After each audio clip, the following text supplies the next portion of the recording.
Bonjour la famille, bienvenue sur Histoire avec Madésie. Veuillez vous abonner et nous laisser un j'aime, cela signifie énormément pour nous. Partagez également cette vidéo avec vos amis et vos proches et activez les notifications de publication pour ne pas manquer nos futures vidéos. Merci de le faire. Installez-vous confortablement et détendez-vous alors que nous plongeons dans l'histoire. L'enveloppe arriva un mercredi après-midi, juste après que la pluie eut cessé. Elle était d'un blanc ivoire, épaisse, d'une texture coûteuse et scellée avec l'emblème de la société Ancel en cire, un message subtil mais puissant.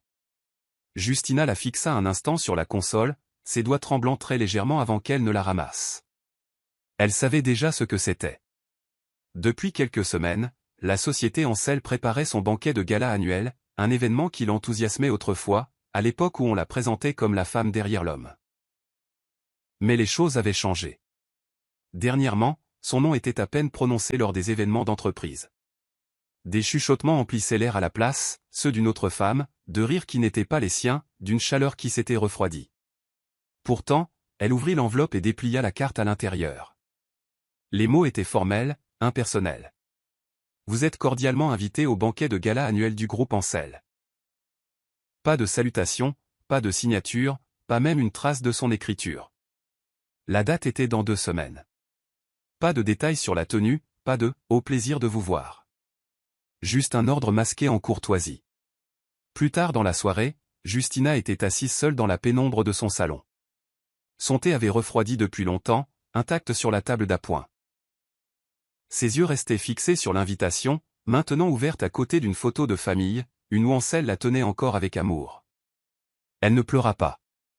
Elle n'avait pas pleuré depuis des mois. Pas même quand elle avait surpris son mari au téléphone avec une femme qui riait trop fort. Pas même quand il avait cessé de rentrer tôt à la maison. Elle endurait, simplement. Le bruit d'une clé tournant dans la serrure et Kate, son amie la plus proche, entra avec un sac de courses. Elle remarqua immédiatement l'invitation. « Est-ce que c'est ce que je pense ?» demanda-t-elle en retirant ses chaussures. Justina acquiesça une fois, puis leva les yeux avec un léger sourire qui n'atteignait pas ses yeux. « Je pense qu'il veut que je sois là, » dit-elle doucement, « mais pas parce que je suis encore sa femme. » Kate l'étudia en silence. « Alors vas-y, » dit-elle finalement, « mais n'y va pas en tant que sa femme. Vas-y en tant que la femme qu'il pensait pouvoir réduire au silence. » Le regard de Justina revint sur la carte, ses doigts effleurant le bord comme pour sceller sa propre décision silencieuse. « J'irai, » dit-elle, « mais pas pour lui. » Geneviève entra dans la suite pentouse comme si elle en était propriétaire. Son rouge à lèvres carmin était vif. Sa robe de soie épousait ses formes comme l'ambition, et la façon dont ses talons frappaient le sol en marbre parlait d'un pouvoir exercé. Le luxe ne lui était pas étranger. Après tout, elle avait étudié Justina avant de se frayer un chemin par la séduction dans le monde d'Ancel. Elle connaissait l'art du charme, mais sa plus grande compétence était la moquerie. « Redites-moi quelle place elle aura ?» ronronna-t-elle à l'organisateur de l'événement, qui hésita avant de répondre. « Deuxième rangée, avec les épouses des cadres. » Le rire de Geneviève fut bas et méchant. « Parfait. » Juste à côté des projecteurs, mais toujours dans l'ombre. Son entourage de vautours stylés, d'autres femmes qui se nourrissaient de scandales, eurent un sourire narquois approbateur. « Sait-elle seulement que c'est à cause de toi que son budget vestimentaire a été réduit ?» demanda l'une d'elles. Geneviève haussa les épaules. Elle n'aura pas besoin de vêtements là où elle va. L'anonymat. Elles rirent toutes. Plus tard dans la nuit, Geneviève était assise en face d'Ancel à une table de dîner sur le toit, réservée pour 2. La lueur des bougies captait l'éclat de ses boucles d'oreilles, mais ses yeux étaient plus froids que le vent qui les effleurait. « Alors, elle vient vraiment ?» demanda-t-elle en faisant tourner son vin. Ancel détourna le regard, la mâchoire crispée. « Elle a reçu l'invitation, dit-il, mais je doute qu'elle vienne. » Geneviève sourit, lentement, dangereusement. « Oh, elle viendra. Les épouses comme elles le font toujours. De fières petites martyrs. » Elle se pencha en avant, sa voix un couteau de velours. « Assure-toi juste que je sois assise en face d'elle. Je veux voir l'expression de ses yeux quand elle réalisera qu'elle a été remplacée. » Ancel ne répondit pas. Au lieu de cela, il remplit son verre, le tintement du cristal contre la bouteille étant la seule réponse. Et dans ce silence, une petite lueur de malaise traversa son visage, mais Geneviève ne le remarqua pas. Elle rêvait déjà de la façon dont Justina s'effondrerait. La lumière du soleil matinal se déversait doucement sur la table de couture de Justina alors qu'elle passait ses doigts sur l'ourlet d'une robe à moitié terminée. Sa maison, bien qu'élégante, était devenue plus silencieuse ces derniers mois, trop silencieuse. L'écho de l'absence persistait dans les couloirs, où autrefois vivaient rire et douces conversations. Mais Justina s'y était habituée. Elle se versa une nouvelle tasse de thé et resserra son châle autour de ses épaules, même si l'air n'était pas froid. Lorsque Kate arriva avec son habituelle explosion d'énergie et d'opinion, elle leva à peine les yeux. « Vas-tu la laisser gagner ?» demanda Kate sans détour, agitant son téléphone où le nom de Geneviève s'étalait sur un blog de mode en ligne. « Cette femme porte ta ligne de parfum, ton styliste, ta nuance de rouge à lèvres, et elle a le culot de se dire la prochaine toi. » Justina resta immobile, ses mains pliant maintenant doucement une écharpe. « Si quelqu'un veut à ce point devenir toi, dit-elle doucement, cela signifie que tu valais la peine de devenir. » Kate ricana, s'affalant sur le canapé en velours. « Tu sais que je t'adore, mais le silence n'est pas toujours une force. Parfois, c'est une reddition. » Justina la regarda, ni en colère, ni sur la défensive, juste fatiguée. « Je ne me rends pas, répondit-elle. Je garde juste ma voix pour quelque chose d'important. » Elle prit une paire de boucles d'oreilles en perles sur le plateau et les étudia comme si elle détenait des secrets. Quand les gens veulent un spectacle, donnez-leur l'absence. Quand ils veulent le chaos, donnez-leur le calme. C'est le seul langage que certaines personnes ne savent pas traduire. Kate se tut alors, étudiant son ami non pas comme quelqu'un de faible, mais comme quelqu'un d'inflexible. « Alors, tu y vas vraiment ?» demanda-t-elle. Justina acquiesça une fois. « J'entrerai vêtue de tout ce qu'elle a essayé de me prendre, la grâce, le silence et l'assurance. Mais pas pour elle, ni pour lui non plus. » Elle marqua une pause, sa voix se raffermissant. « Pour la femme dans le miroir qui a besoin de se souvenir qu'elle n'a jamais disparu. » Kate tendit la main sur la table, touchant doucement la main de son amie.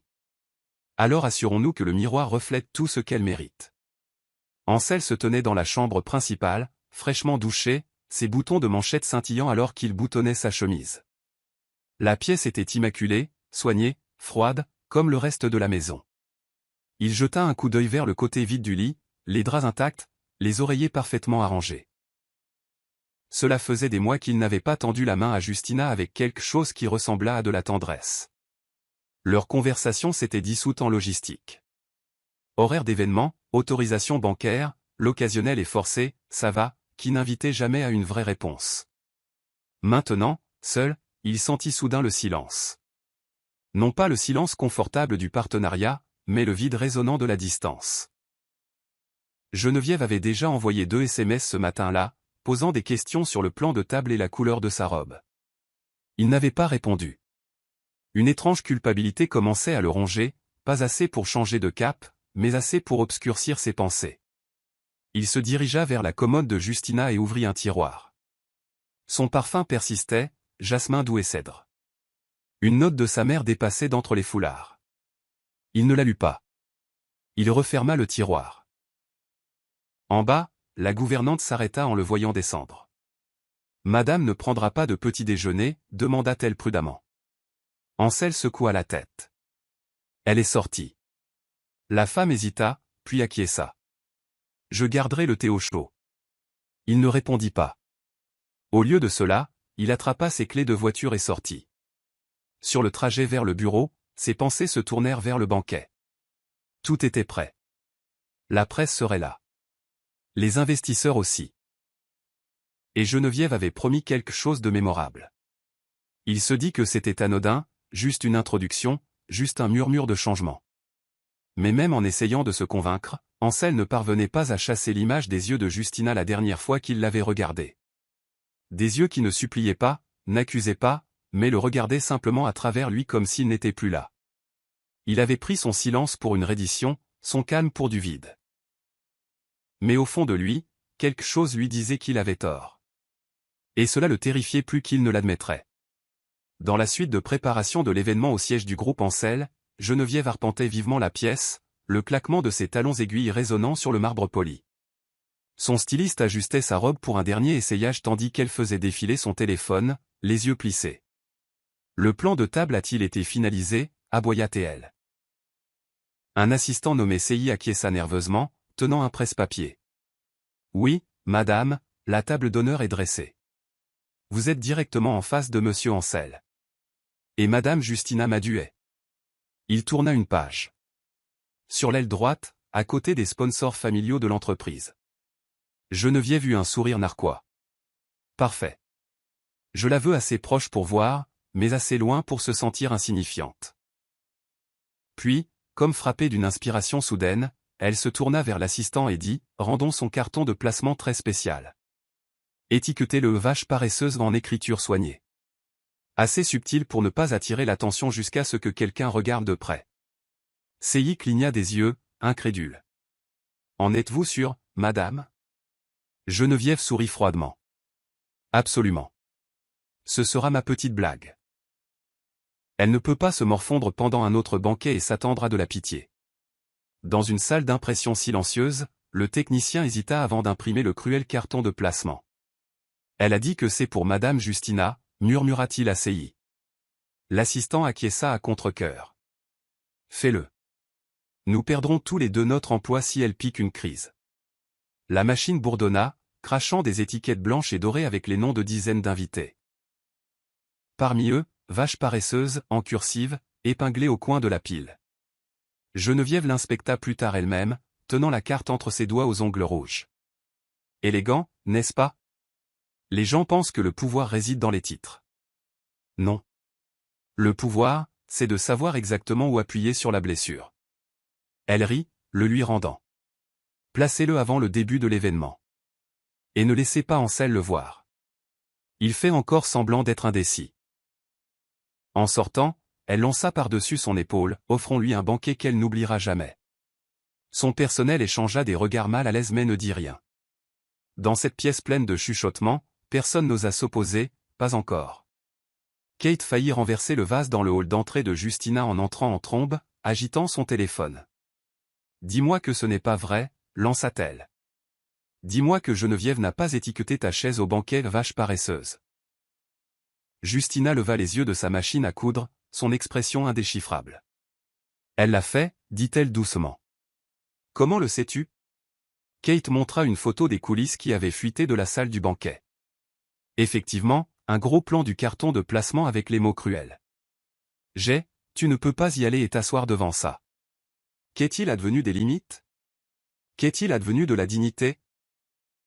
Justina attrapa la tasse fumante à côté d'elle et souffla doucement avant de prendre une gorgée. Ma dignité n'est pas dans cette chaise, Kate. Elle est dans la façon dont je choisis d'y répondre. La frustration de Kate déborda. Elle se moque de toi en public. Les gens vont rire. Ça ne te dérange pas? Justina leva les yeux, calme et tranquille. Ils peuvent rire. Je ne suis pas là pour les applaudissements. Arpentant la pièce. Kate tenta une autre approche.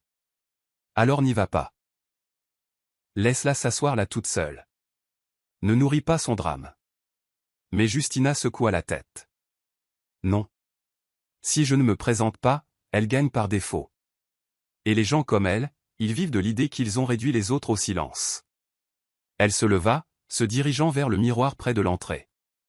Elle veut le chaos. Je lui donnerai le calme. Elle veut la colère. Je lui donnerai l'élégance. Kate s'appuya contre le mur, les bras croisés. Tu sais que tu es la seule personne que j'ai jamais rencontrée qui se prépare à une guerre émotionnelle avec une robe et une tasse de thé. Justina s'autorisa un léger rire. Les armes se présentent sous différentes formes. Puis sa voix baissa. Je ne vais pas la laisser définir la pièce dans laquelle j'entre. Si quelqu'un doit se souvenir de quelque chose de cette nuit-là, que ce soit que je n'ai pas bronché.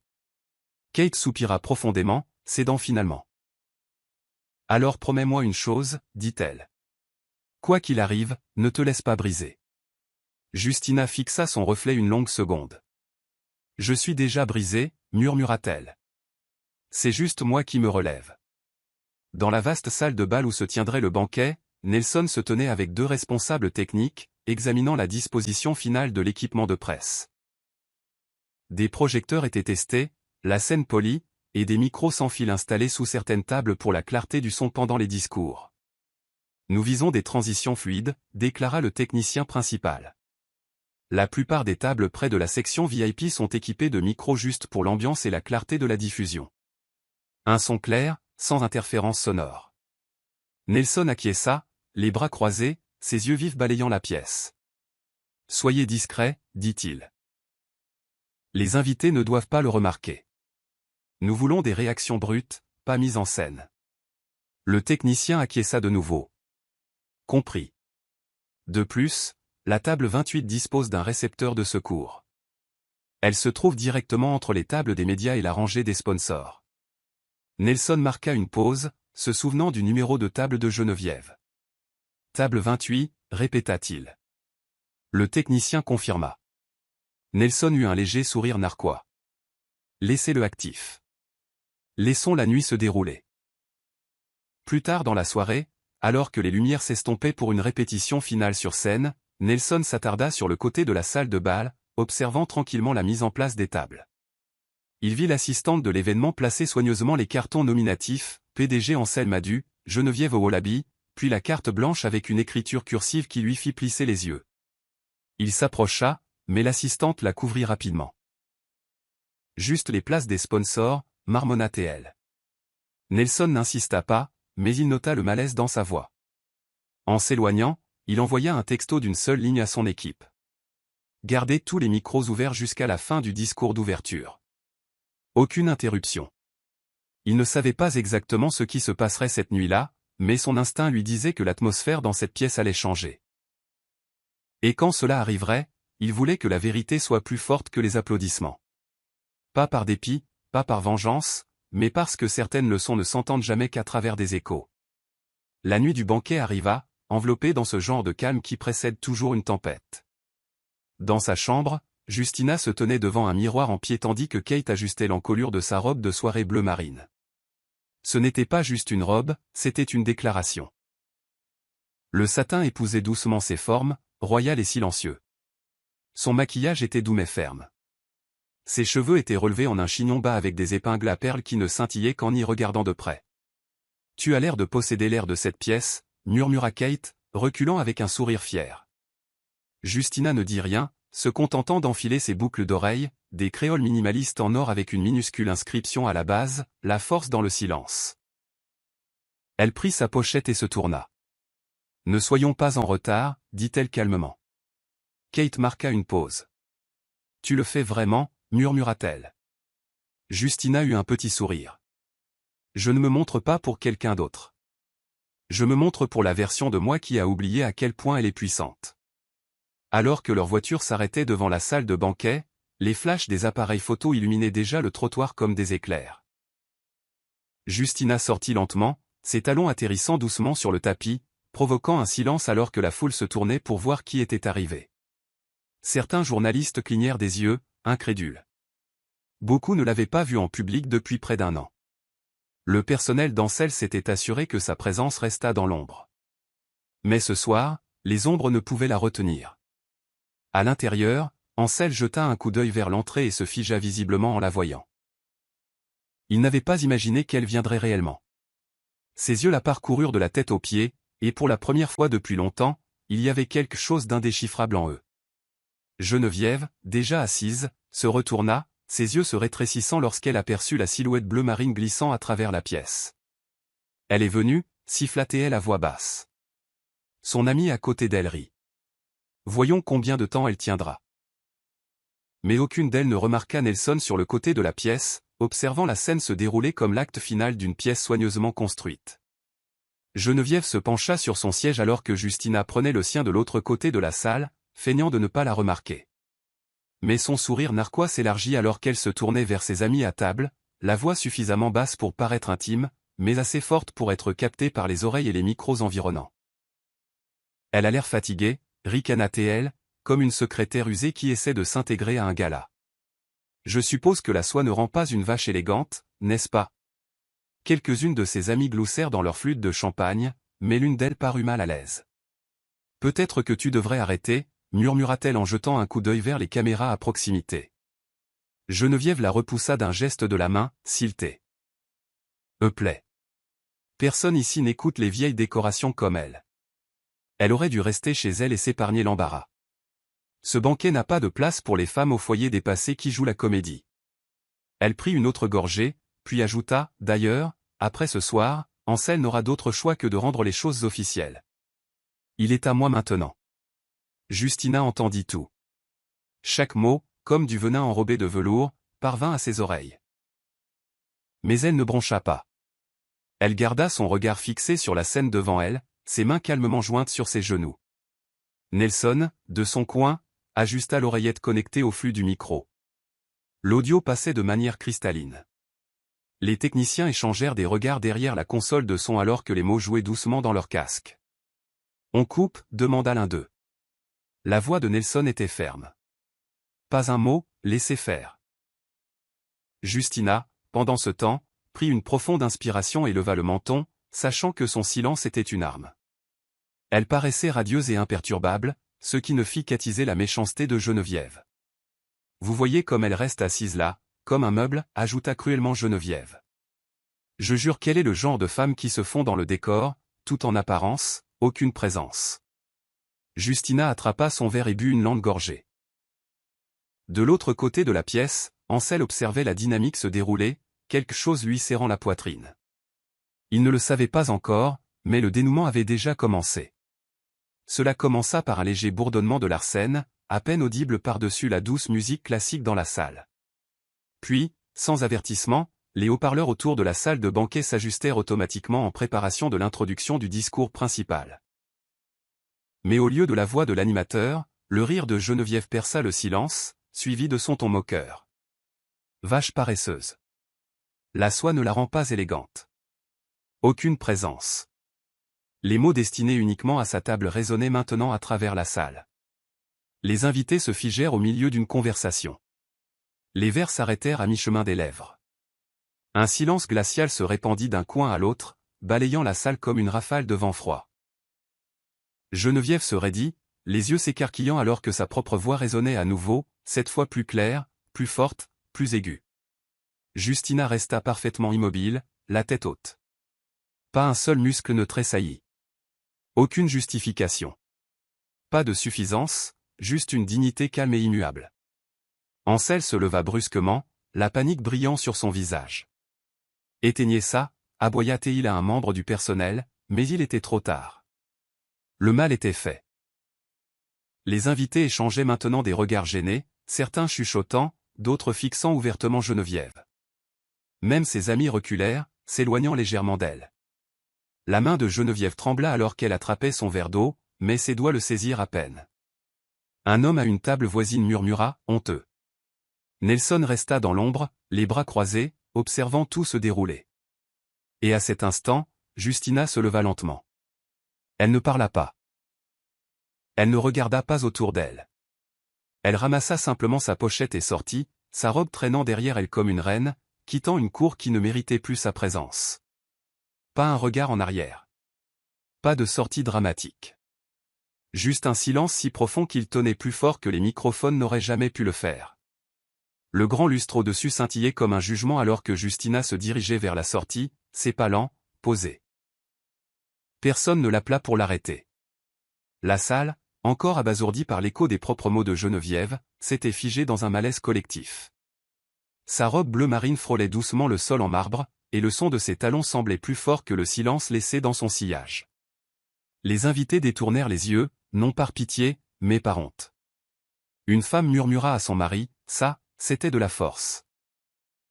Justina passa devant une rangée de membres importants du conseil d'administration, chacun inclinant légèrement la tête en signe de reconnaissance silencieuse. Elle ne regarda ni à gauche ni à droite. Le seul son qui la suivit fut le léger grincement de la grande porte du banquet s'ouvrant, et le silence qui s'installa encore plus profondément une fois qu'elle se referma derrière elle. Dehors, l'air du soir était frais, et les étoiles semblaient plus brillantes que d'habitude. Kate attendait déjà près de la voiture, les mains tremblantes alors qu'elle ouvrait la portière.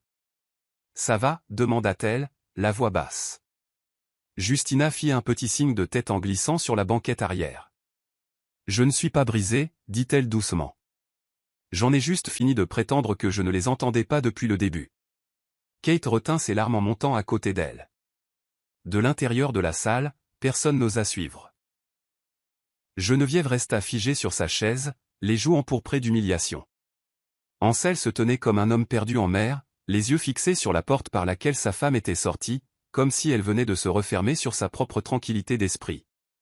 Au loin, les flashs des appareils photo crépitaient à l'extérieur, mais aucun ne capta le visage de Justina. Sa présence en avait déjà dit plus que n'importe quel titre ne pourrait jamais le faire. Ansel se tenait au pied du podium vide, incapable de mesurer le poids de ce qui venait de se dérouler. Le microphone était maintenant éteint. La musique reprit son bourdonnement habituel, mais rien de tout cela ne pouvait masquer le malaise qui couvait autour de lui. Les membres du conseil d'administration le fixaient, les mâchoires serrées. Ses partenaires chuchotaient derrière leurs mains. L'épouse d'un sponsor secoua la tête et dit assez fort pour être entendue. Il a laissé une femme comme ça partir pour ça? Les oreilles d'Ansel brûlaient.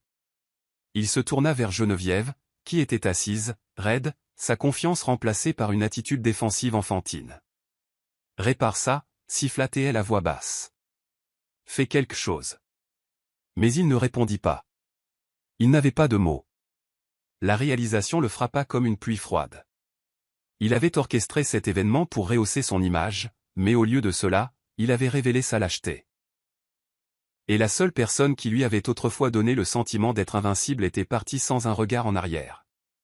Alors qu'il se dirigeait vers la sortie, Nelson se mit sur son chemin avec un calme délibéré. « Tu vas la rattraper » demanda-t-il sèchement. Le front d'Ansel se plissa. « Bouge. » Nelson ne broncha pas, « Elle n'a pas besoin que tu la poursuives maintenant. Tu as eu tout le temps du monde pour être à ses côtés, et tu t'es tenu derrière quelqu'un d'autre. » Il n'y avait aucune agressivité dans sa voix, seulement une déception inébranlable.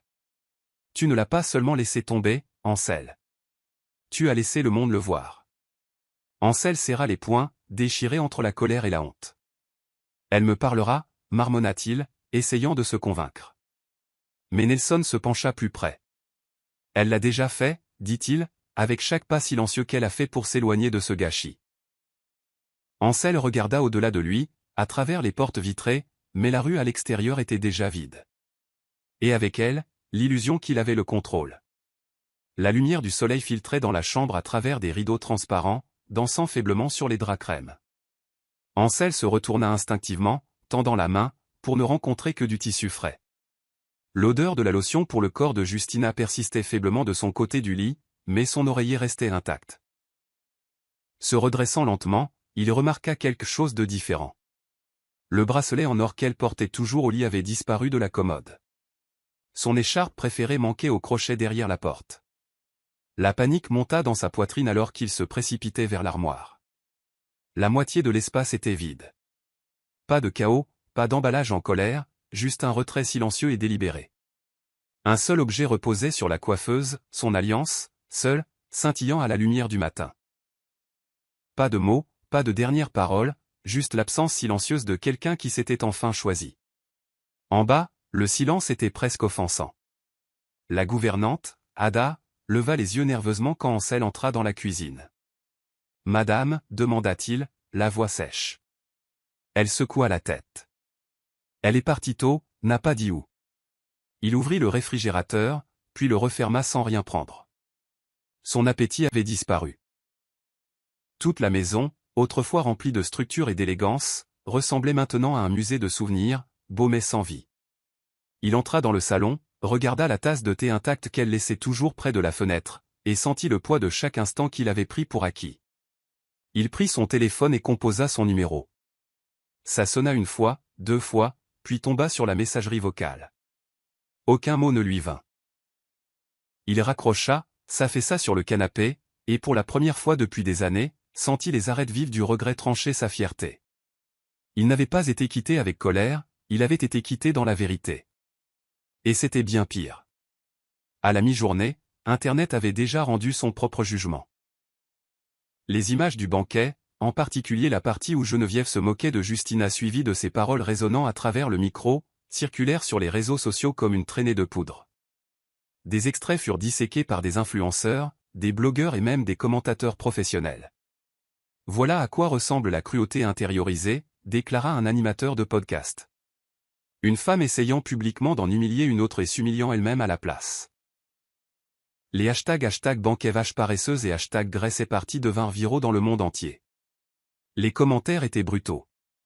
Imaginez vous moquer d'une femme qui se tient mieux que vous ne le pourriez jamais. D'autres publièrent des images du départ élégant de Justina, le qualifiant de « mic drop », le plus silencieux de l'histoire. L'équipe de Geneviève se démena pour limiter les dégâts. L'un de ses attachés de presse tenta même de blâmer des problèmes audio, mais les preuves vidéo, nettes, claires et horodatées, rendaient le mensonge impossible. Au bureau d'Ancel, les répercussions furent pires. Sa salle de conférence était remplie de visages tendus, et la voix du président était comme le tonnerre. On nous qualifie de marque non éthique qui soutient l'intimidation. Les sponsors menacent de se retirer. Expliquez comment votre maîtresse est devenue notre plus grande responsabilité du jour au lendemain. Ancel ne dit rien. Il fixait l'écran affichant un titre de journal, la maîtresse d'un PDG s'est moquée de sa femme. La femme est partie. Le monde s'est arrêté.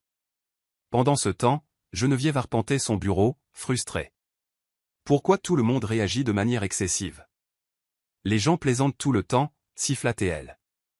Ancel se tourna lentement vers elle, les yeux sombres. Ce n'était pas une blague. C'était qui vous êtes vraiment. Elle se figea, les lèvres entr'ouvertes. Vous me reprochez ça? Il ne répondit pas. Au lieu de cela, il passa devant elle en direction de la fenêtre. Dehors, les lumières clignotantes des journalistes attendaient haut. Tu as ridiculisé la seule personne qui ait jamais protégé mon nom en silence, dit-il doucement. Et maintenant, le monde entier se moque de nous deux. Justina était assise en tailleur sur le balcon de Kate, un doux châle drapé sur ses épaules alors que la ville s'agitait loin en contrebas. La machine à coudre sur la table à côté d'elle était silencieuse, pourtant un nouveau tissu gisait prêt, drapé et épinglé. Kate apparut avec un plateau, du thé, 2 tourtes à la viande et un sourire discret. Il la traîne dans la boue sur Internet, dit-elle en posant le plateau. Et lui aussi. Justina regarda l'horizon, son expression indéchiffrable. Je sais. Kate l'étudia. Tu n'es pas contente de ça. Justina secoua doucement la tête. Il n'y a aucune joie à voir les gens tomber, peu importe ce qu'ils ont fait. Ce n'est pas pour ça que je suis partie. Elle prit sa tasse.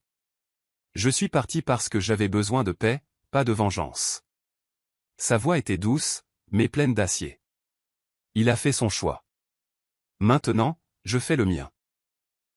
À l'intérieur, ses vêtements étaient soigneusement pliés dans la chambre d'amis de Kate, et quelques-uns de ses vieux carnets de croquis avaient trouvé leur place sur le bureau. Elle était silencieuse depuis qu'elle avait quitté la maison, parlant à peine, mais créant toujours, coupant du tissu, cousant, esquissant des patrons. Tu construis quelque chose, dit Kate un soir, l'observant depuis le seuil. Justina acquiesça. Je pensais m'être perdu dans cette maison. Il s'avère que j'étais juste enterré sous le silence. Elle leva les yeux, les larmes aux yeux mais non versées. Sais-tu ce qui fait le plus mal? Ce n'est pas la trahison. C'est de réaliser que je me suis tue pour quelqu'un qui n'a jamais défendu ma voix. Kate s'approcha et l'enlaça par derrière, ses bras l'entourant fermement. Cette voix est de retour maintenant, murmura-t-elle, et le monde entier l'écoute enfin. Justina ferma les yeux, non pas de chagrin mais d'une résolution tranquille. Ce silence, ce nouveau silence, n'était plus vide. Il était à elle. L'appel arriva juste après le lever du soleil. Justina repassait un vêtement fraîchement cousu, les cheveux attachés, et sa playlist du matin fredonnait en arrière-plan. Le téléphone vibra sur le rebord de la fenêtre. C'était Nelson. Elle hésita un instant, puis répondit. « Bonjour », dit-elle avec prudence. Justina. La voix de Nelson parvint, chaleureuse, respectueuse. « Je ne serai pas long. Je voulais juste dire que le banquet ne t'a pas brisé. Il t'a révélé. » Elle ne parla pas au début. Ses mots semblaient sincères, lourds de sens. « Tu regardais » demanda-t-elle finalement. « J'écoutais » répondit-il, « les choses que tu n'as pas dites. » Ce silence, ce n'était pas de la faiblesse. C'était du pouvoir. Tu as rappelé aux gens à quoi ressemble une vraie présence. Justina ferma les yeux et expira profondément. Je n'avais pas prévu que ça se passe comme ça, admit-elle. Mais je ne pouvais pas rester assise là et la laisser me définir. Nelson continua. Elle s'est définie elle-même. Et maintenant, le conseil est divisé, Ansel quelque peu écarté. Justina cligna des yeux, surprise. Je ne veux pas ça, dit-elle rapidement. Quoi qu'il se soit passé entre nous, c'est personnel, pas professionnel. Nelson répondit doucement. C'est pourquoi votre opinion a encore du poids. Parce que vous avez toujours fait passer les autres avant vous, même quand ils ne le méritaient pas. Il y eut une pause, puis il ajouta, Justina, le monde a entendu ces insultes. Mais il a ressenti votre dignité. Ne sous-estimez pas cela. Elle s'assit sur le bord du lit, pensive. Je ne sais pas ce que je suis censé faire ensuite, dit-elle honnêtement. Nelson sourit au téléphone. Tu n'as pas à le savoir, tu dois juste commencer. Elle acquiesça lentement. Peut-être que j'ai déjà commencé. Après la fin de l'appel, elle resta assise un moment, puis se leva, retourna au tissu étalé et commença à couper quelque chose de nouveau. Geneviève était assise à sa coiffeuse, le mascara maculé et une main tremblante agrippant son téléphone. Son équipe de relations publiques avait passé 2 jours à rédiger des déclarations, à supprimer d'anciens tweets et à supplier les plateformes numériques de supprimer la vidéo virale du banquet. Mais rien n'y fit. Son image soigneusement construite d'ambition et d'élégance avait été remplacée par un seul mot en tendance avec son nom. Harcèleuse. Elle avait tenté de s'expliquer lors d'un direct plus tôt ce matin-là, affirmant qu'elle avait été sortie de son contexte. Mais le public n'y croyait pas. Les commentaires étaient impitoyables. Le contexte ne déforme pas la cruauté. Elle ne savait pas qu'elle était observée, donc c'était sa vraie personnalité. Ses mains tremblaient en lisant les réactions négatives. Les collaborations étaient annulées. Un important contrat d'ambassadrice de marque qu'elle avait obtenu des mois auparavant lui envoya une lettre de résiliation avec pour objet, violation de la clause d'image éthique. Son monde, autrefois rempli de sourires mis en scène et d'admiration payée, s'effondrait rapidement. Désespérée, elle appela Ansel. Il répondit à la 2e sonnerie, la voix froide et neutre. Ansel, ça dégénère, dit-elle. Nous devons publier une déclaration commune. Disons que les micros étaient défectueux. Disons que Justina m'a provoqué avant. Ne fais pas ça, l'interrompit-il sèchement. Ne l'entraîne pas dans tes problèmes. Geneviève fut stupéfaite. Alors maintenant tu la défends, lança-t-elle. C'est toi qui m'as poussé en avant. C'est toi qui m'as donné cette place, toi, et je le regrette, intervint Ansel. J'ai été aveuglé par la commodité. Mais en regardant cette vidéo, je t'ai vu clairement pour la première fois. Un silence suivit. La voix de Geneviève baissa. Tu ne le penses pas, il expira lourdement. Si, tu étais un fantasme. Elle était ma réalité, et j'ai craché dessus. Elle eut le souffle coupé, mais la ligne devint silencieuse. Pour la première fois depuis qu'elle s'était frayé un chemin dans son monde, Geneviève réalisa à quoi ressemblait le pouvoir construit sur la cruauté lorsqu'il s'effondrait. Seul, vide, et bruyant de silence. Il était tard dans la soirée quand Justina tomba sur l'enveloppe. Elle rangeait ses affaires dans la chambre d'amis de Kate, triant de vieux livres et des carnets de croquis, quand une enveloppe crème pâle tomba d'entre les pages d'un journal. L'écriture de sa mère, une écriture chaude et soignée, couvrait le recto. Pour quand ta voix te semble la plus éloignée de toi. Justina la fixa longuement avant de l'ouvrir. À l'intérieur se trouvait une lettre écrite 2 ans avant le décès de sa mère. L'encre s'était légèrement estompée, mais les mots respiraient la vie. Ma Justina, si jamais tu as l'impression que le monde t'a volé à toi-même, souviens-toi de ceci, ton silence n'est pas faiblesse. C'est la force de la retenue, et quand viendra le moment de parler, ta vie parlera d'elle-même. La grâce est plus forte que la rage, et la dignité, c'est le dernier mot. À la fin de la lettre, des larmes coulaient sur son visage, chaudes et silencieuses. Elle plia soigneusement la lettre, la pressa contre sa poitrine et murmura, « Tu savais ».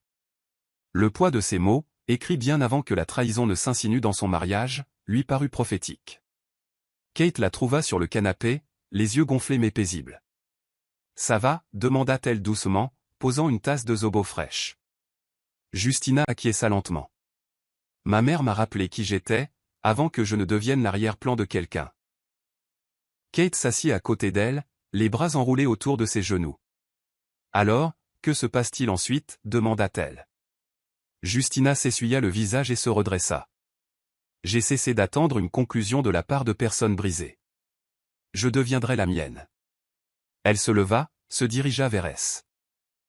On carnet de croquis et tourna à une page blanche. Avec des lignes lisses et sûres, elle commença à dessiner la silhouette d'une femme, posée, ancrée, et s'éloignant du feu sans regarder en arrière. Celle-ci, murmura-t-elle, sera la première de ma nouvelle collection. Et ainsi, la femme que le monde avait négligée commença à reconstruire non seulement sa garde-robe, mais aussi son identité. Ansel était assis en bout de table dans la salle de conférence, mais pour la première fois de sa carrière, il ne se sentait plus comme un leader. La salle de conférence était empreinte d'une tension palpable, alors que les associés principaux critiquaient tour à tour le désastre d'image publique de l'entreprise. Un directeur jeta une pile de titres imprimés sur la table. Voilà ce qui arrive quand vous laissez votre vie personnelle dicter vos décisions professionnelles, lança-t-il. Un autre ajouta, les actionnaires exigent des mesures. Si nous n'agissons pas maintenant, nous perdons la confiance, nous perdons le financement. Ansel tenta de garder une expression neutre, mais à l'intérieur, il se sentait vide. Son silence avait autrefois été un outil, maintenant c'était une preuve. La pièce se tut alors que le président Bod se pencha en avant, les yeux perçants. Ansel, il ne s'agit pas seulement d'un scandale, il s'agit de jugement, et d'après ce que nous avons vu, vous avez perdu le vôtre. Si nous votons aujourd'hui, êtes-vous prêt à en assumer les conséquences? Avant qu'il ne puisse répondre, la porte s'ouvrit. Nelson entra, convoqué pour consultation en tant que conseiller neutre du conseil. Il salua Ansel d'un signe de tête discret, puis s'adressa à la table. J'ai vu cette entreprise évoluer, et j'ai vu qui la tenait vraiment ensemble. Certains murmurèrent. Nelson continua, le public n'est pas en colère parce qu'une relation s'est terminée. Il est en colère parce qu'il a vu la cruauté déguisée en confiance et aucune responsabilité. C'est ce qui nuit à votre marque. Pas le divorce, pas les gros titres, le silence. Tous les regards se tournèrent de nouveau vers Ansel. Il s'éclaircit la gorge, puis parla enfin. Je l'ai laissé tomber. Dit-il, non seulement en tant que mari, mais aussi en tant qu'homme qui aurait dû mieux savoir.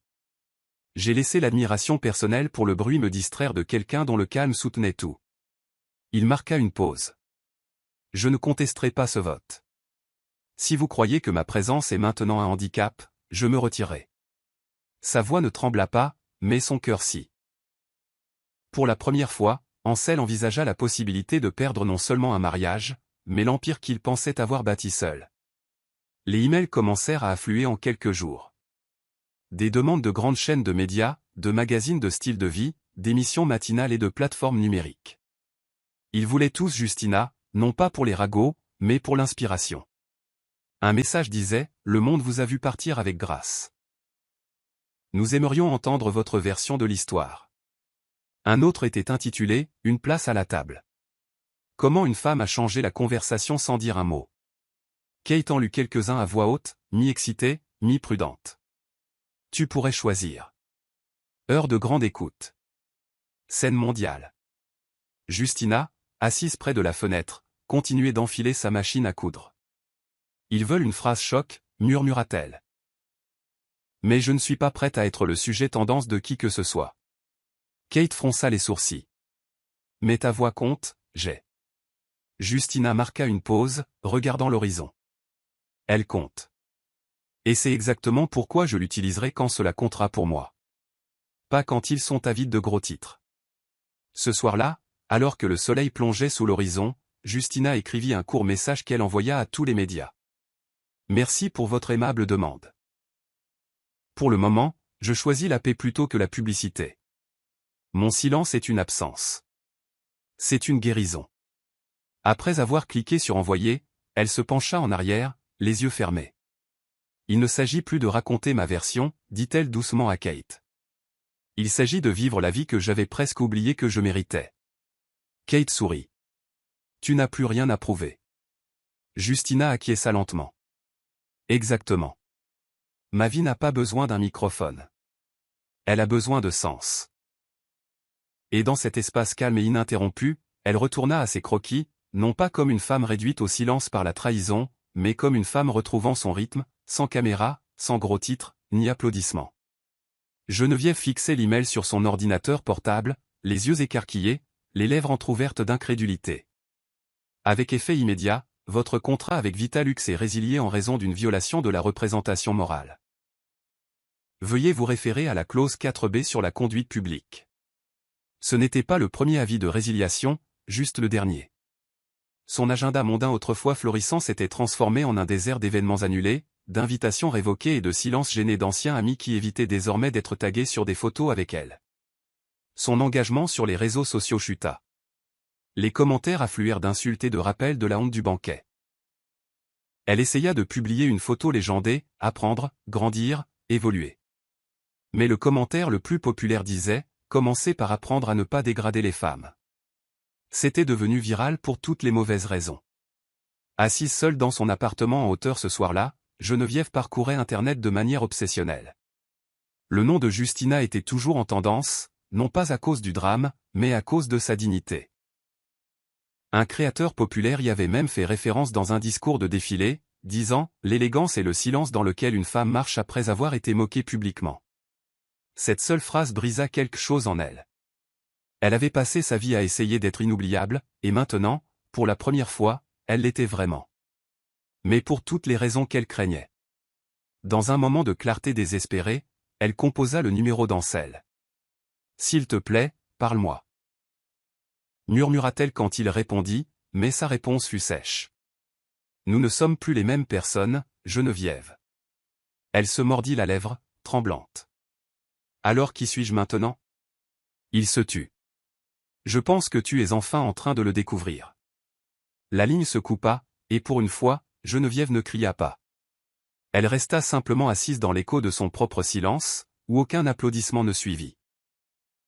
Justina déverrouilla les portes de son nouvel espace boutique avec des mains qui ne tremblaient plus. Le bâtiment était petit, mais rempli de lumière, niché dans une rue calme bordée d'arbres en fleurs.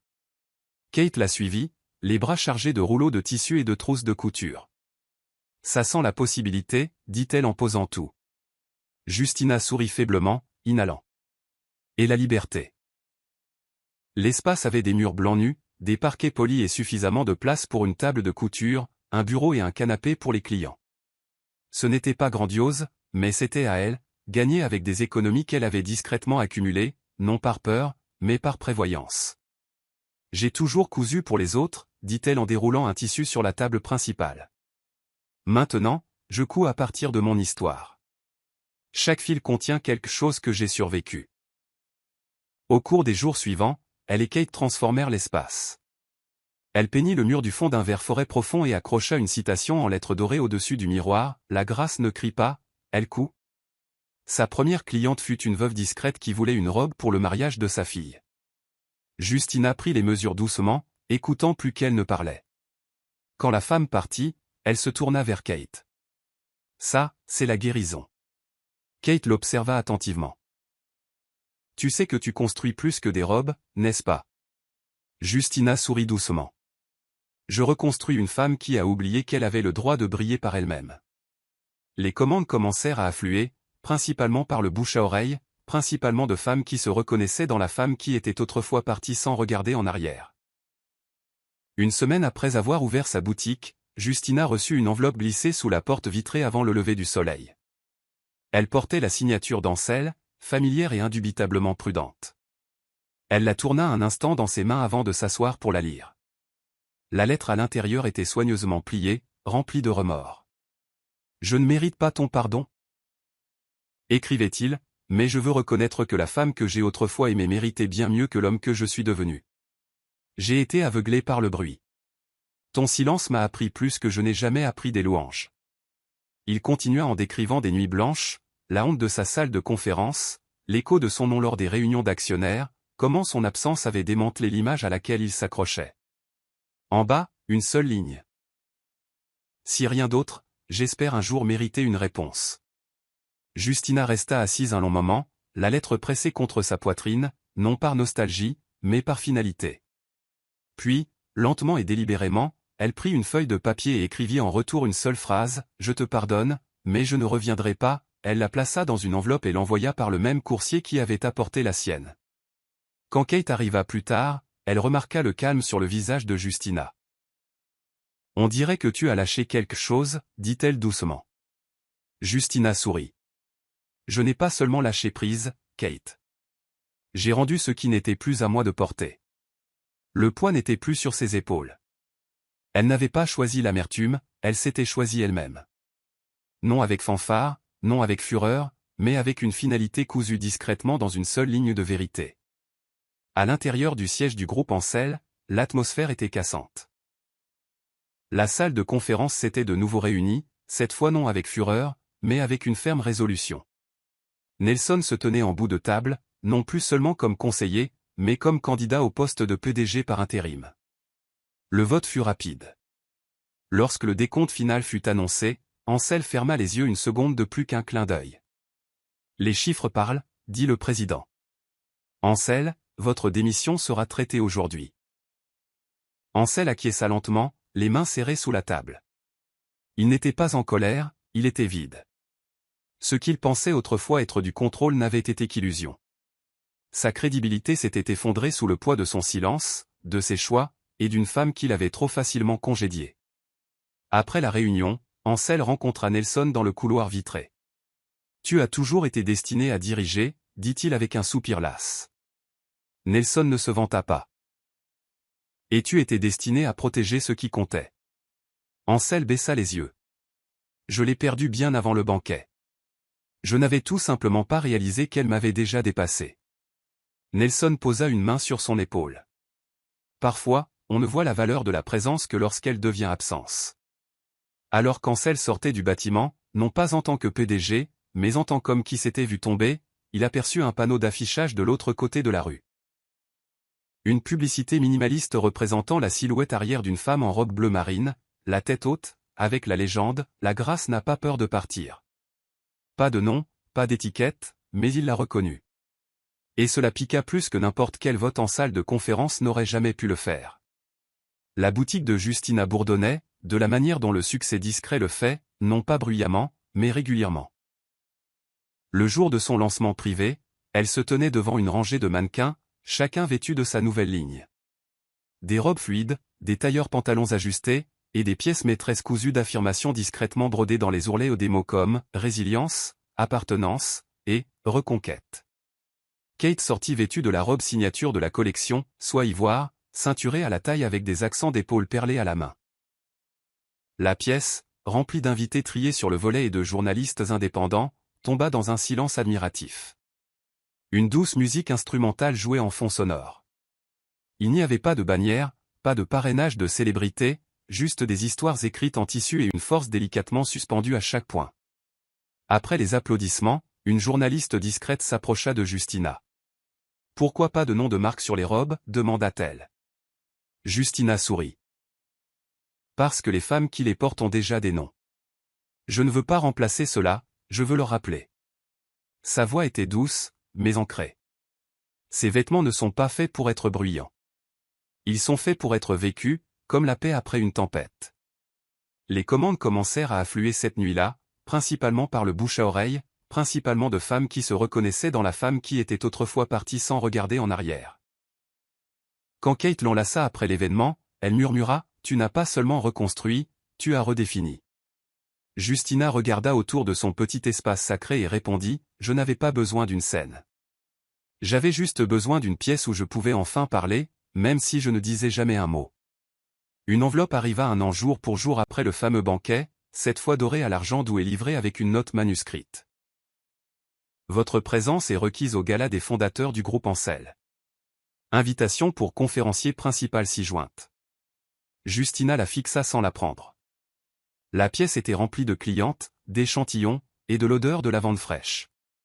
Kate entra en riant, puis remarqua le changement dans l'expression de Justina. « Ne me dis pas qu'ils t'ont encore invité. » Justina lui tendit la carte. « Pas seulement pour y assister. Ils veulent que je parle. » Kate cligna des yeux. « Parler ? Au même banquet où tu as été insulté et où tu es parti ?» Justina acquiesça. « C'est bien celui-là. » Il y eut un silence avant que Kate n'ajoute « Tu ne leur dois rien. » La voix de Justina était calme, « Je sais, mais je dois quelque chose à la femme que j'étais cette nuit-là. » Elle n'a jamais pu finir son histoire. Pendant une semaine, Justina pesa l'invitation comme une pierre dans sa poche, non plus lourde de douleur, mais de dessein. Il ne s'agissait pas de faire ses preuves. Il ne s'agissait même pas de rédemption. Il s'agissait d'une conclusion façonnée selon ses propres termes. Quand elle répondit enfin, son message fut bref. J'accepte. Veuillez réserver une place.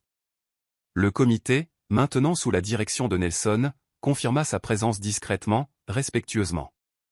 Le soir de l'événement, Justina choisit non pas une robe, mais un tailleur-pantalon indigo ajusté, à la coupe nette, au tissu doux. Ce soir, il ne s'agit pas de mode, dit-elle à Kate alors qu'elle se préparait. Il s'agit de présence. À leur arrivée, aucune caméra ne se précipita vers elle. Aucun projecteur ne suivit ses pas. Mais les têtes se tournèrent, non pas à cause du scandale cette fois, mais avec admiration. Elle entra avec la paix dans les yeux et de l'acier dans sa posture. Et personne ne rit. La salle de bal scintillait d'une douce lumière dorée, familière mais changée. Fini les rangées de grandeur forcée, remplacées par une élégance plus simple, un design plus intentionnel. Nelson accueillit Justina à la porte, offrant un sourire sincère. « Tu n'étais pas obligé de venir, dit-il doucement. »« Je sais, répondit-elle, mais je voulais voir ce que ça fait de s'asseoir sans honte. » Sa table était dressée près du centre, non pas à côté des sponsors de l'entreprise, mais face à la scène, digne, claire. Son carton nominatif indiquait « La grâce en mouvement ». Les yeux de Kate s'emplirent de larmes alors qu'elle murmurait « C'est plus qu'un titre, c'est un héritage. » Justina prit sa place tranquillement, posant sa pochette à côté de son verre d'eau. Pas besoin de s'agiter. Elle n'entrait plus dans les pièces en cherchant l'approbation. Elle apportait la sienne. De l'autre côté de la pièce, Ansel était assis seul. Sa présence n'avait pas été annoncée, et aucune attention ne le suivait. Il la vit avant qu'elle ne le voie, vit avec quelle aisance elle s'intégrait au moment, non pas comme un ornement, mais comme le moment lui-même. Il se souvint de la femme avec qui il partageait autrefois ses petits déjeuners, avec qui il riait, puis qu'il avait progressivement réduite au silence par négligence. Et maintenant, elle brillait plus fort sans lui qu'elle ne l'avait jamais fait à ses côtés. Justina finit par se tourner, son regard l'effleurant une seconde, mais il n'y avait ni haine, ni amertume, juste ce genre de reconnaissance qui dit « Je me souviens, mais je suis passé à autre chose. » Il baissa les yeux. Elle n'était plus la femme assise à une chaise étiquetée. Elle était maintenant la femme dont le nom était devenu sa propre table. Lorsque Justina monta sur scène, la salle se tut non par curiosité, mais par respect. Aucune musique dramatique ne joua, aucune fanfare ne l'annonça. Elle marcha lentement, se tint derrière le pupitre, et laissa passer quelques secondes avant de commencer. « Je n'aurais jamais pensé revenir dans cette salle, » dit-elle doucement. Non par peur, mais parce que je pensais que l'histoire se terminait ici. Sa voix était assurée, ses mots posés. Mais les fins, j'ai appris, sont souvent juste des endroits où notre force serait écrite. Elle marqua une pause, balayant la foule du regard. Il y a un an, j'étais assise dans cette salle et j'ai entendu ma valeur mesurée par la voix d'une étrangère. Je n'ai pas répondu, parce que je croyais alors, et je crois encore maintenant, que le silence peut être sacré. Un murmure d'émotion parcourut la foule. Elle continua, « Ce soir, je ne suis pas ici pour raconter ce qui s'est passé. Je suis ici pour honorer ce qui a suivi. La croissance, la guérison, la découverte, et la réalisation que la dignité d'une femme n'est pas décidée par le volume de sa douleur, mais par la profondeur de sa paix. » Les applaudissements commencèrent lentement, puis grandirent en quelque chose de soutenu et de respectueux. Justina sourit, non pas avec triomphe, mais avec achèvement. À chaque femme qui a déjà été sous-estimée, mal étiquetée ou réduite au silence, j'espère que vous savez ceci. Vous n'attendiez jamais que le monde vous voie. Vous attendiez de vous voir vous-même. Et ce jour-là change tout. Lorsqu'elle descendit de scène, les applaudissements ne s'arrêtèrent pas tout de suite. Elle ne salua pas de la main, ne s'inclina pas. Elle retourna simplement à sa place, n'ayant plus rien à prouver, et tout ayant déjà été dit. La porte de la boutique sonna doucement alors que Justina dévoilait la nouvelle pièce de sa collection en constante évolution. Elle n'avait pas été annoncée, ni teasée. Mais au moment où elle fut placée sur le mannequin dans la vitrine, les passants s'arrêtèrent. Le design était intemporel, une élégante robe bleu marine, sculptée mais fluide, avec des épaules structurées et un dos décolleté drapé. Le L. ONG de l'ourlet, discrètement brodé en fil d'or, se trouvait la phrase « partir entière ». Kate se tenait à côté d'elle, les bras croisés, admirant la création. « Tu l'as nommée » demanda-t-elle. Justina acquiesça. « Elle s'appelle la Justina. » Kate se tourna, visiblement émue. « Tu as fait de toi-même un héritage par ton design. » Justina expira. « J'ai conçu la version de moi qui a survécu à l'écho et a quand même retrouvé son rythme. » Les commandes affluèrent en 48 heures, non seulement pour la robe, mais pour ce qu'elle représentait. Des mariés la commandèrent pour des mariages discrets. Des retraités l'achetèrent pour des célébrations en solo. Des survivantes la demandèrent dans des couleurs personnalisées. Justina recevait des lettres avec chaque commande, des histoires de femmes qui avaient été négligées, trahies, mal jugées, mais qui avaient choisi de ne pas se diminuer. C'est plus que du tissu. Lisait-on dans une note. C'est la robe que je porterai le soir où je sortirai de ma propre honte. Justina plia lentement la lettre et sourit, son poids reposant doucement sur sa poitrine. Je n'ai jamais voulu la célébrité, dit-elle à Kate alors qu'elles emballaient une autre robe. Je voulais juste que mon silence signifie quelque chose. Et il l'avait fait. Non pas à travers les gros titres ou les interviews, mais à travers une silhouette qui murmurait ce que les mots ne pouvaient autrefois pas dire. Le coucher de soleil baignait la ville d'ambre alors que Justina était assise sur le toit de sa boutique, une tasse de thé au gingembre chaud à la main. Le ciel brillait de traînées roses et dorées, un vent doux lui caressant les joues. Kate la rejoignit avec un journal dans une main et ses chaussures dans l'autre. « Tes demandes d'interview n'ont pas cessé, dit-elle légèrement. Justina gloussa. « Laisse-les attendre. J'écris encore mon histoire et j'aime la façon dont elle se déroule. » En bas, les lampadaires s'allumèrent un par un. Le couple passa devant la vitrine du magasin, s'arrêtant pour admirer la robe exposée. Ils ne connaissaient pas l'histoire derrière, mais ils s'attardèrent quand même. Parfois, la présence n'avait pas besoin d'explication. Justina but une lente gorgée et se pencha en arrière. « Tu sais, dit-elle doucement, les gens pensent que la vengeance est bruyante, qu'elle claque des portes ou prononce des discours. Mais je pense que la vraie sorte, c'est la paix. » Kate la regarda, les yeux doux. « Et l'as-tu maintenant ?» Justina se tourna vers elle avec un sourire calme. « Oui. Parce que je suis partie sans rien traîner derrière moi. » Elles restèrent assises en silence, sans avoir besoin de combler le moment. Au loin, une légère brise transportait des rires d'un café voisin, le rythme de la vie ordinaire continuant son cours. Et Justina, autrefois congédiée, moquée et sous-estimée, n'avait plus rien à prouver. Elle avait sa voix, sa vision et sa quiétude. Le monde avait entendu les mots de Geneviève une fois. Mais il se souviendrait du silence de Justina pour toujours. Voici le verset biblique, Exode 14 verset 14, « L'Éternel combattra pour vous, et vous, gardez le silence. » Pourquoi ce verset? Le parcours de Justina n'a pas été celui d'une confrontation bruyante, mais d'une endurance tranquille. Ce verset reflète parfaitement sa décision de rester calme pendant que la vérité se dévoilait d'elle-même. Sa justification n'est pas venue par l'argumentation. Elle est venue par l'exposition de ce qui était caché, sans qu'elle lève la main ni la voix en représailles. Morale de l'histoire. Vous n'avez pas besoin de crier pour être entendu quand votre intégrité parle pour vous. Même le silence devient une arme. Message élargi, lorsque vous êtes lésé, la tentation de riposter bruyamment peut être écrasante. Mais la vraie force réside souvent dans la retenue. Quand vous marchez dans la vérité, l'univers, parfois même vos ennemis, parleront pour vous. Justina n'a pas gagné en répondant à la cruauté par la rage. Elle a gagné en marchant avec grâce et en laissant sa paix résonner plus fort que leur moquerie. C'est la fin de l'histoire. Qu'avez-vous appris de cette histoire? Laissez vos réflexions dans la section des commentaires. Laissez un j'aime et n'oubliez pas de vous abonner et d'activer les notifications de publication afin d'être averti chaque fois que nous publierons nos prochaines vidéos. Partagez également cette vidéo avec quelqu'un qui pourrait être intéressé. Merci beaucoup d'avoir regardé.